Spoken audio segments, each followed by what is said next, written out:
Welcome to the deep dive. We're here to sift through today's news, pull out the important threads, and hopefully make sense of it all together. That's right. We've got a range of articles today, from local social issues to global trends and even some history. Our goal, as always, is to give you the context and connections behind the headlines. So let's get started. Okay, first up, we're looking at an article from the Karnataka section. It's about a proposed new law, a pretty significant one, aiming to overhaul the legal framework around the, well, centuries-old Devadasi system. hmm For anyone unfamiliar, this was a practice where girls were dedicated to temples, often leading to exploitation. What's the biggest takeaway you see in this new bill? Well, what's really striking is how comprehensive this new bill, the Karnataka Devadasi Prevention, Prohibition, Relief, and Rehabilitation Bill, tries to be. It's a major shift. House. It moves beyond just, prohibiting the practice, which the older 1982 Act did or tried to do. This one genuinely focuses on relief and rehabilitation. And crucially, it tackles the status of children born into the system, granting them rights, identity. That's huge. That really caught my eye, too. One provision basically removes the need for a father's name on government ID forms for these children. Right. And then there's this other part, using DNA testing to establish paternity. And the burden of proof. It's on the named father to disprove it. That feels like a game changer, doesn't it? Absolutely. It's a deliberate step toward legal and hopefully social empowerment. By saying any child of a Devadasi is a legitimate child with property rights under Hindu personal law and giving them the option not to declare the father's name, the law is directly challenging that stigma of illegitimacy. Yeah. It's saying their rights come from their inherent dignity, not their parentage or circumstances. That's a massive barrier they've faced. And I saw the penalties are much tougher, too. For anyone involved in perpetuating the system, longer jail time, bigger fines. Yes, that's part of it too. So if you pull all these threads together, the rights for children, the tougher penalties, the focus on rehabilitation, what does it really mean for the community? Yeah, what's the potential impact? Well, looking at the bigger picture, it signals a much deeper commitment to, comprehensive rehabilitation. Not just stopping the practice, but dealing with the consequences. We know many Devadasis face real economic hardship, lack of housing, health problems. And the article mentions only a fraction have even been identified for existing benefits. Exactly. So this new bill, and importantly, they apparently consulted with Devadasis themselves. Oh, that's good. It aims for more robust support. It's trying to move beyond just punishment toward something restorative, empowering, securing their future, providing real relief, a path to integration, not just saying don't do this and walking away from the human cost. Okay, from that very personal level of social reform, let's pivot. We're moving to the editorial section now, and an article looking at the Himalayas. But maybe not in the way you'd first think. We usually hear about troops, borders, trade routes. This piece argues there's a quieter but maybe more intense strategic contest happening. Yes, and the core idea is pretty fascinating. It argues the real frontier between India and China, there isn't just land or resources, it's faith. Specifically, influence over Himalayan Buddhism. Right, so monasteries, spiritual traditions, they become tools of statecraft. Essentially, yes, that's the argument.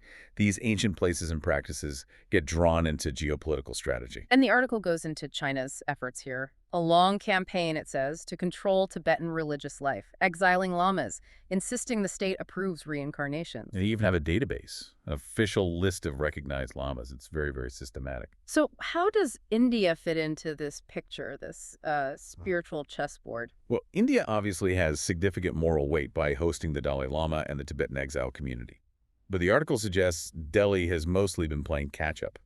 It contrasts India's Buddhist diplomacy, cultural exchanges, goodwill, with China's much more direct Buddhist statecraft, which raises a really important question. Can that softer approach, that diplomacy, really counter a centralized, state-driven campaign to control religious identity and allegiance? China's approach is just so direct. And this whole situation seems like it's heading towards a critical point with the Dalai Lama's succession, right? Beijing says they'll appoint their own, while he's hinted he might reincarnate outside Chinese control. Exactly. That's the potential flashpoint. So what are the ripple effects for the communities there, for the region's stability? Well, the bigger picture here is that a split like that would almost certainly force Buddhist communities right across the Himalayas, think Ladakh, Sikkim, Bhutan, Nepal, to essentially pick sides. Whose spiritual authority do they recognize? And that choice could have real political consequences. Absolutely. Spiritual allegiance could directly influence geopolitical loyalties. The article gives examples: China using cultural logic for claims on Tawang, or heavily investing in Buddhist sites in Nepal to build influence. Mm. It really emphasizes that in these areas where borders can be fuzzy, spiritual ties can be incredibly powerful, Yeah. maybe even more so than military presence sometimes. A monastery switching loyalty, a key lama siding with one state over the other. That's a major strategic shift. It's a struggle for the heart and soul, you could say. Wow, that's a really complex intersection of faith and power. Okay, let's shift gears again. Completely different direction now, something closer to our daily lives. Yeah. Remote work. Ah, yes, the quiet revolution. Exactly. This next piece dives into that, and it seems the reality is, well, a bit more complicated than we might have thought. What's the main tension it highlights? What jumps out right away is this gap. A pretty big gap, actually, Mm-hmm. between how much remote work people want and how much they're actually getting. There's this global survey mentioned across 40 countries, college-educated workers. They want, on average, about 2.6 remote days a week. But the reality, only 1.27 days. And apparently that number's even dipped recently. Huh.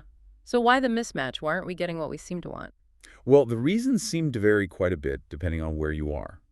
Asia, for example, lags behind only 1.1 remote days a week there. And why is that? The article points to a couple of things. Persistent presenteeism culture, that feeling you have to be seen in the office.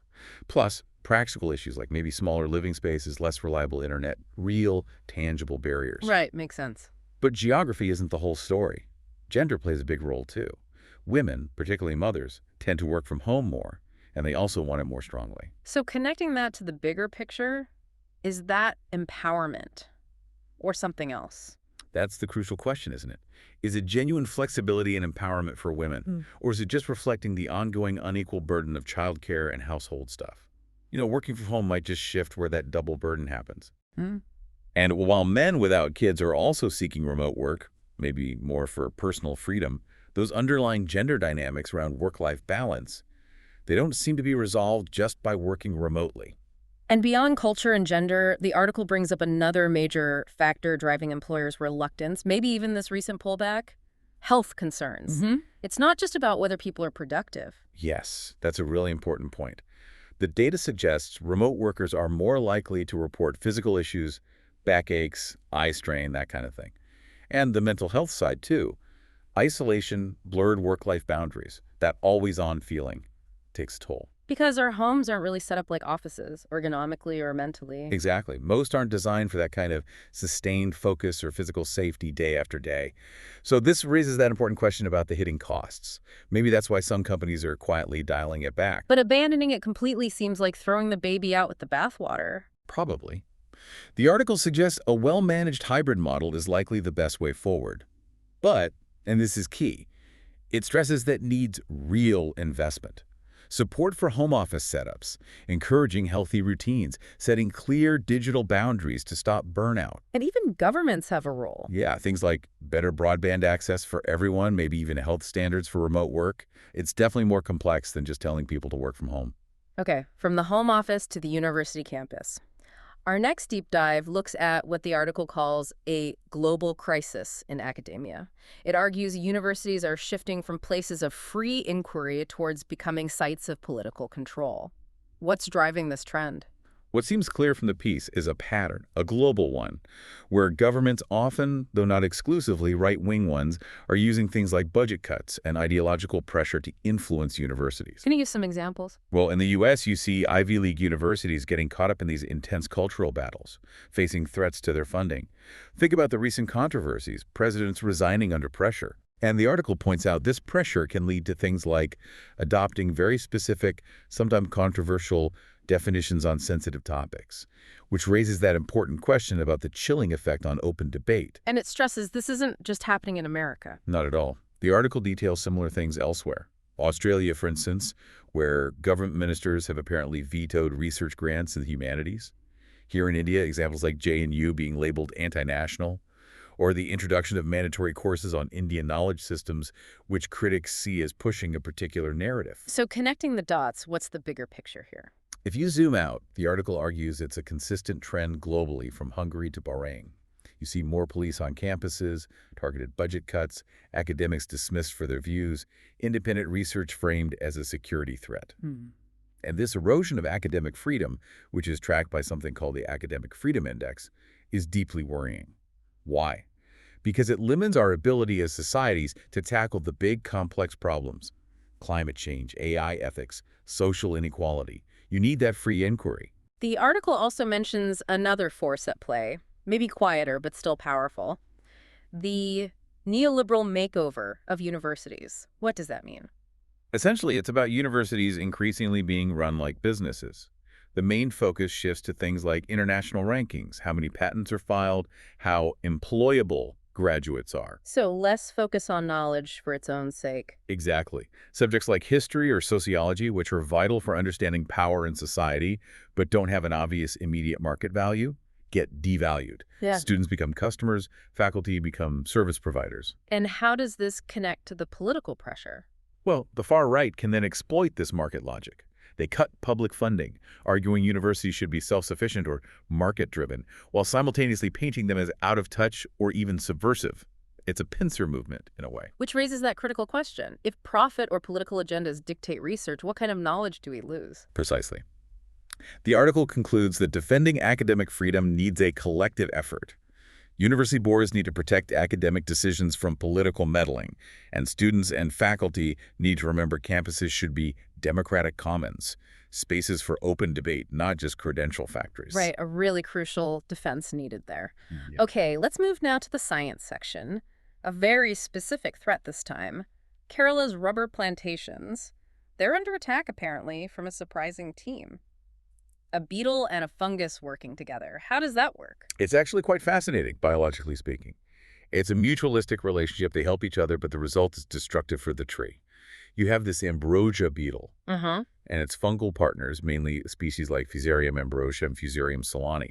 The beetle bores tunnels, called galleries, into trees, especially ones that are already stressed. Okay. But here's the clever bit.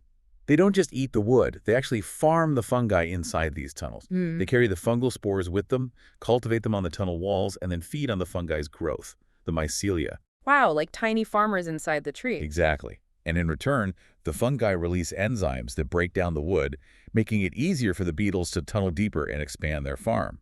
It's a very efficient but devastating partnership.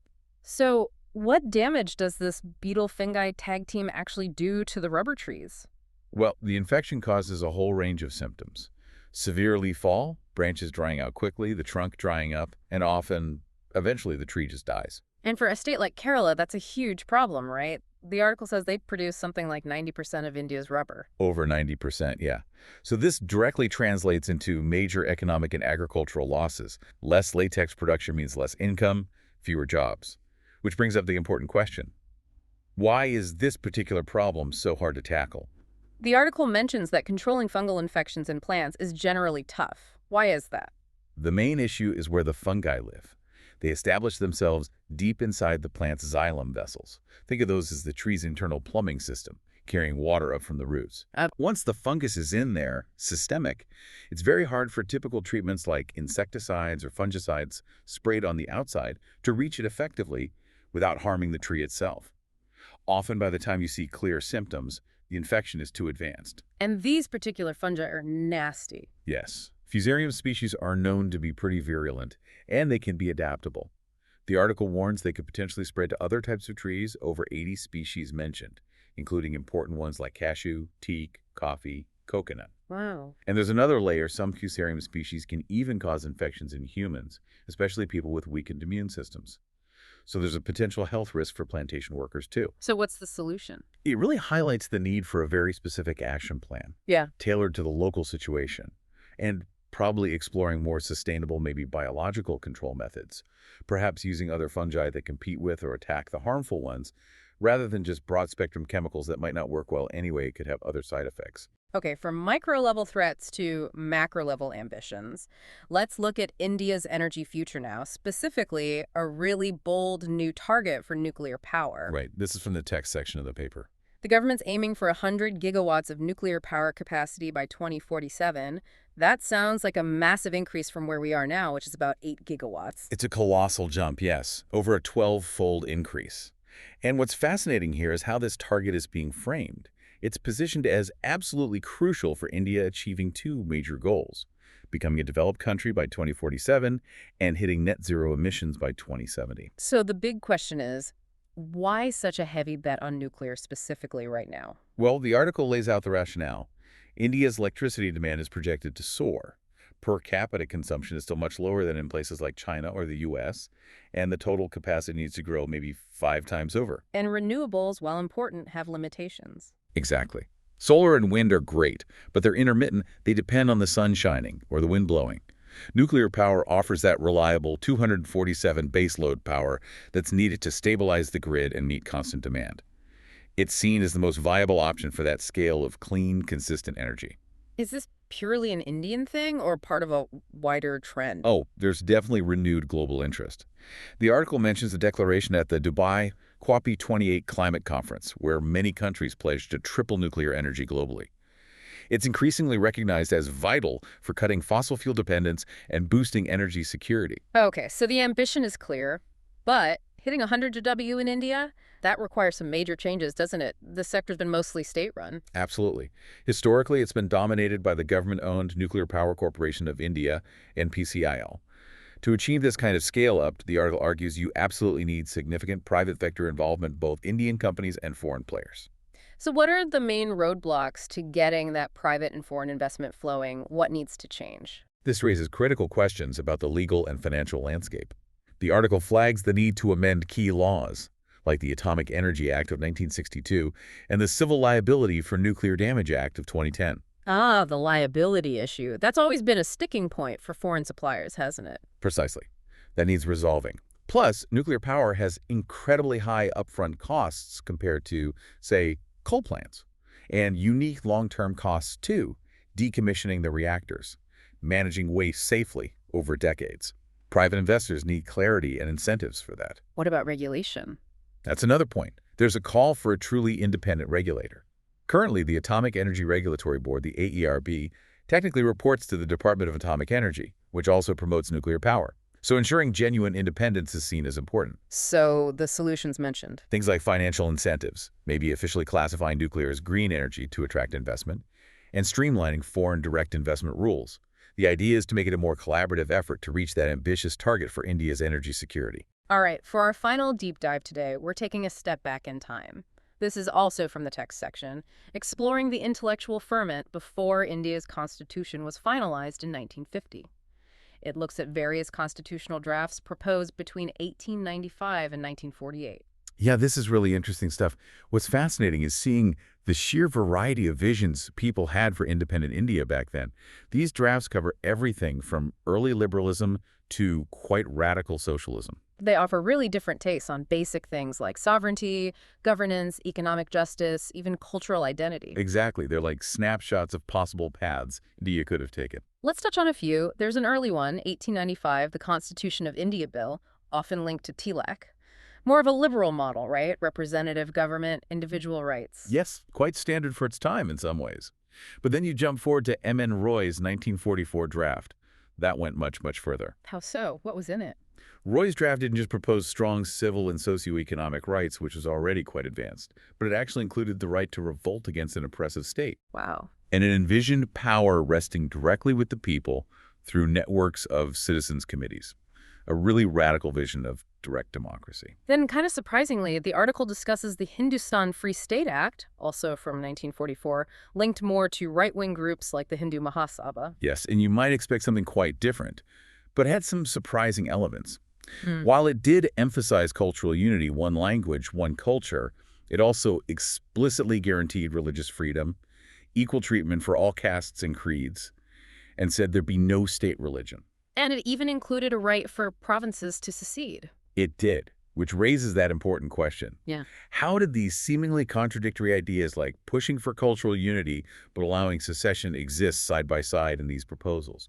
It shows the complex thinking going on. And then there's the Gandhian Constitution from 1946, built on nonviolence, village self-sufficiency. Village republics, yeah.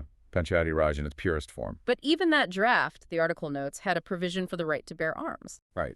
A pragmatic inclusion, maybe, within that pacifist framework. Quite unexpected. And lastly, the socialists in 1948, led by Jayaprakash Narayan, their draft. That one heavily emphasized economic democracy.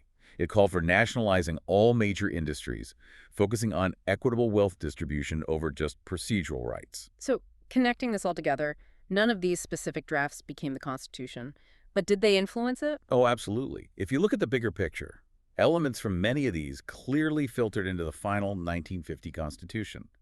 Roy's ideas on decentralization echo in parts. The Gandhian focus on Panchayati Raj is there in the directive principles. The socialist commitment to economic justice influenced policy debates for decades. It really shows the incredible range of democratic imagination at play back then. People were thinking about very different kinds of futures for India. Definitely. Multiple paths were seriously considered. Which leaves you with that final thought, doesn't it? How might India look today if one of these other blueprints, Roy's radical democracy, or the Gandhian village republics, or the socialist model, had been fully adopted instead? What values would be stronger and which weaker in the India we know? Thank you for listening. If today's deep dive gave you something useful, consider following us on Spotify so you're the first to hear the next one. You can give suggestions by contacting on Twitter handle given in the episode description. We are always eager to hear what our listeners want to be informed about. We wish you a great day.